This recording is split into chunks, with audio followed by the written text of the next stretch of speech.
Next up on TriCenter, we get an update from the Big Island. The ITU World Championship Series heads to Australia's Gold Coast, and bike leg strongman Torbjorn Sinballe talks retirement and Ironman strategy. TriCenter starts now.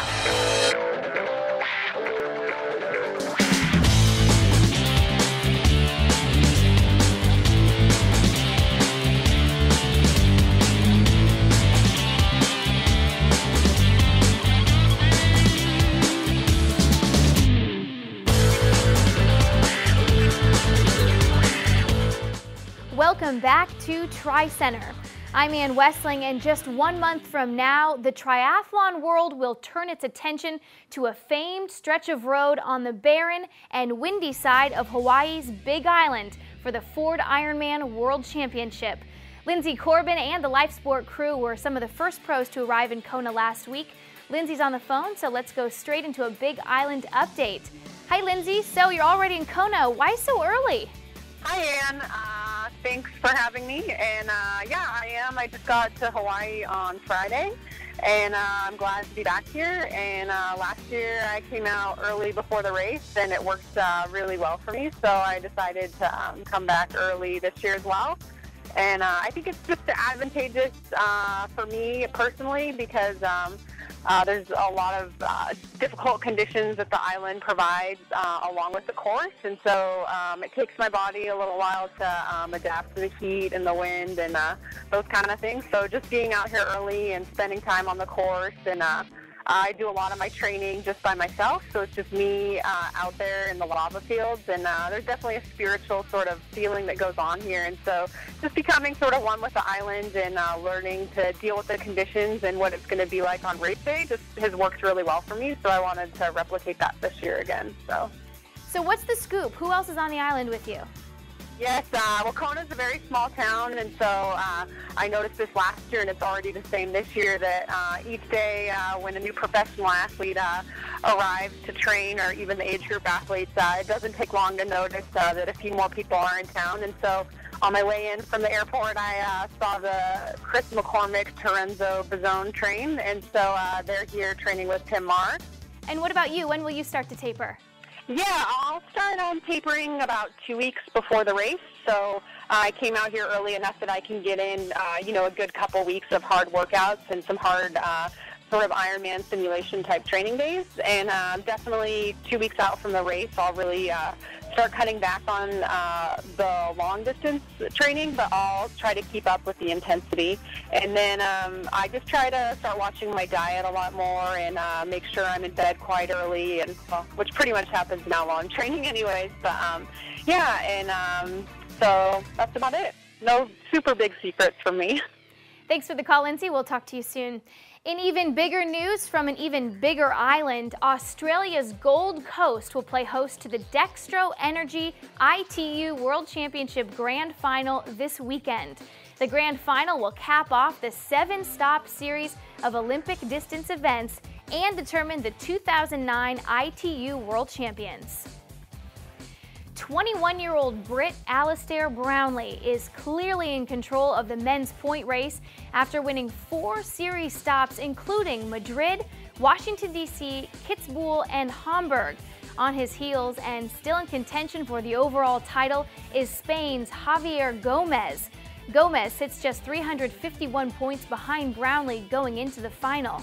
While not in contention for the series title, two-time Olympic medalist Simon Whitfield will ensure a fast pace come Saturday. Elite women take to the streets on Sunday when Australian Emma Moffatt will go for her 4th win of the year and the title. Moffatt, the 2008 Olympic bronze medalist, won her first World Championship Series event in June and is sitting pretty in the points race even after sitting out the last event in Yokohama, Japan. Lisa Norden of Sweden is only 120 points behind Moffatt. Absent from the field will be 2008 Olympic gold medalist Emma Snowsill, who has been out most of the season with a hip injury. Let's take a look at where the racers stand going into the final.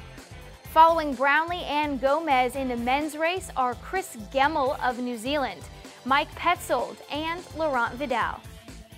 Andrea Hewitt, Daniela Rife, and the top-ranked American Sarah Haskins round out the women's top 5 behind Norden and Moffitt. The Monaco 70.3 headlines this week's race wrap-up, presented by Triathlete magazine. Belgium's Axel Zebroek was first out of the water yesterday in Monaco Bay. He never looked back, winning with a time of 4:15.16. Michael Weiss was 22nd out of the water and then posted the fastest bike split of the day to finish second. In the women's race, France's up-and-coming triathlon star Christelle Robin turned in an impressive performance on her 22nd birthday, posting the fastest bike and run splits to earn the win in a time of 4:47.21. TriCenter will be back after this short break.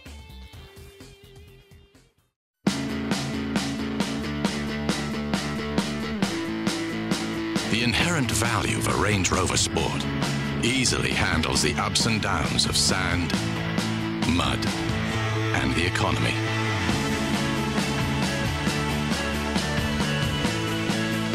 Range Rover Sport, the luxury that's more than a luxury.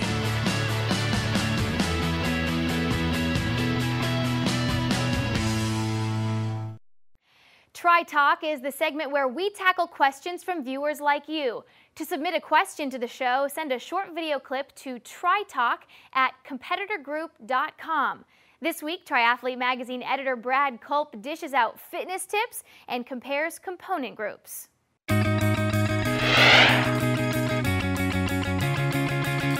This is Brad Culp with TriTalk. Let's go to our first question from Chris in San Diego. Hey TriCenter, I've got an elbow injury that's got me sidelined for a little while and want to know what things I can do to stay in swimming shape while my arm's healing up. Thanks. Well, Chris, unfortunately, I don't have a whole lot of good news for you. It's going to be very hard to do any actual swimming while your arm's healing up. Two things you can do: strengthen your core and improve your flexibility. The best way to strengthen your core for a swimmer, if you jump in the pool, get on your back, and basically you're just going to kick with both legs at the same time, really kicking from your hips, from your core, and this is going to be like, it'll feel like you're doing 1,000 crunches. It'll really strengthen those core muscles.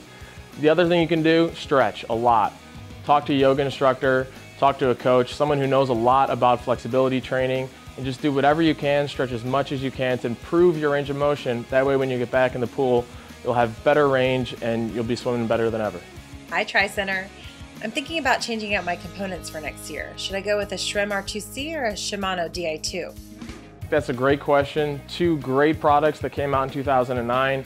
One's going to run you about $500, one's going to run you about $5,000. So if price is an issue, you want to go with the $500 Shrem R2C system. It's an incredible system, a great innovation. Basically, every time you shift your bar end shifter, it's going to come right back to a set point. So you won't have to reach down to shift every time that you want to change gears. It's just gonna pop right back to the same position. Now the Shimano Di2 was probably the best technical innovation in the world of cycling this year. It works almost perfectly. The front shift is incredible.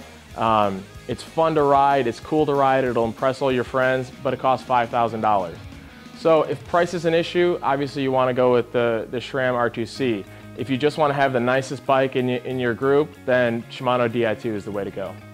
TriCenter will be right back after a short break. I'm a Tour de France stage winner. I'm an Olympic medalist. I'm a son. I am a husband. And because I'm all of these, I ride with my road ID. It's who I am. Denmark's Torbjorn Sinballe shattered preconceptions about the perfect Ironman build, set a course record at Kona, and hovered at the top of the sport of triathlon for nearly a decade. Now, in his prime, a heart condition has forced him from competition. We caught up with Torbjorn last week for this exclusive interview. The Hawaii Ironman is one of the most unpredictable events in triathlon. But for the past 5 years, there's been one constant in the men's race: the sight of Denmark's Torbjorn Sinballe in command of the bike leg. The super cyclist, often referred to as the Great Dane, put in the fastest bike split on the Big Island during 3 of the past 4 years and set a course record in 2005. But this May, Sinballe received some unwelcome news. A valve in his heart was malfunctioning, and he was forced to retire. To tell you a little about my heart condition, it's actually the most common malfunction you can have in the heart. So basically it means that whenever my heart pumps one beat, about 20% of the blood flows back into the heart. And of course that has put extra stress on my heart and throughout my whole career. It's 20% of rest, and then when I work out it's about 5 to 7%. So my heart had to work 5 to 7% more to pump the same volume of blood around than in anybody else. Without Sinballe to set the pace, there are a lot of question marks about how the bike leg will unfold at this year's Ironman World Championship. Stadler's proven in the past he can ride as fast or even faster than me, and we'll see if he's back to form. Chris Lieto and the other guys, I think, you know, Chris has been, with all respect, 4 or 5 minutes back from me in the past years. I think with him it's more interesting whether he can use his power better. Usually he's been going off from the gun, and if he can translate that into also being strong enough on the second half, then it's going to be interesting to see that. Don't be surprised to see another Danish athlete mixing it up with the likes of Lieto and Stadler on the bike. Rasmus Henning, one of the most dominant draft legal athletes of the past 5 years, will try his hand at Kona for the first time next month. And many, including Sinballe, feel that Henning will be a factor. My countryman Rasmus Henning is competing for the first time this year, and you know, he's one of the biggest dark horses, I feel. And he's also shown he's a diesel, so he can definitely bike too. And he has the stamina, I think, to develop into a really good Ironman athlete. While Henning gives Denmark hope for earning its first Kona title, Sinballe's retirement marks the end of an era at triathlon's marquee event. For 5 years, the Great Dane dominated one of the most difficult 112-mile stretches in all of triathlon. He will be missed by all, save for those few who've spent the last 5 seasons trying to keep up with him. Next Monday, we'll catch up with the new ITU World Champions, and TriCenter's experts make their early picks for Kona. We'll leave you with more highlights from the ITU season. Thanks for watching on this Labor Day Monday.